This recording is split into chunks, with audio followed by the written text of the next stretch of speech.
ആദ്യത്തെ മുഖ്യമന്ത്രിയായിരുന്നപ്പോൾ കേരളത്തിന് വലിയ സംഭാവനകൾ നൽകിയിട്ടുണ്ട്. അതിൽ ചില പ്രധാനപ്പെട്ട കാര്യങ്ങളിതാ. ഭൂപരിഷ്കരണം. കേരളത്തിന്റെ സാമൂഹികവും സാമ്പത്തികവുമായ ഘടനയിൽ വലിയ മാറ്റങ്ങൾ കൊണ്ടുവന്ന ഒരു പ്രധാന നിയമമായിരുന്നു ഭൂപരിഷ്കരണ ബിൽ. ഭൂമിയില്ലാത്ത കർഷകർക്ക് ഭൂമി നൽകാനും ജന്മിത്ത സമ്പ്രദായം അവസാനിപ്പിക്കാനും ഇത് സഹായിച്ചു. വിദ്യാഭ്യാസ രംഗത്തെ മാറ്റങ്ങൾ. വിദ്യാഭ്യാസ മേഖലയിൽ അദ്ദേഹം വലിയ സംഭാവനകൾ നൽകി. പുതിയ സ്കൂളുകളും കോളേജുകളും സ്ഥാപിക്കുകയും വിദ്യാഭ്യാസത്തിന് കൂടുതൽ പ്രാധാന്യം നൽകുകയും ചെയ്തു. ഭരണസംവിധാനം. ജനങ്ങൾക്ക് കൂടുതൽ പ്രാധാന്യം നൽകുന്ന ഒരു ഭരണസംവിധാനം കൊണ്ടുവരാൻ അദ്ദേഹം ശ്രമിച്ചു. അധികാര വികേന്ദ്രീകരണത്തിലൂടെ പ്രാദേശിക ഭരണകൂടങ്ങളെ ശക്തിപ്പെടുത്തുന്നതിനും അദ്ദേഹം ഊന്നൽ നൽകി.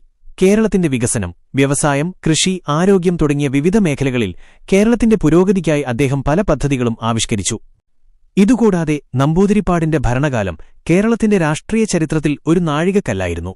അദ്ദേഹത്തിന്റെ കാഴ്ചപ്പാടുകളും നയങ്ങളും പിന്നീട് കേരളത്തിന്റെ വികസനത്തിന് വലിയ രീതിയിൽ സഹായിച്ചു.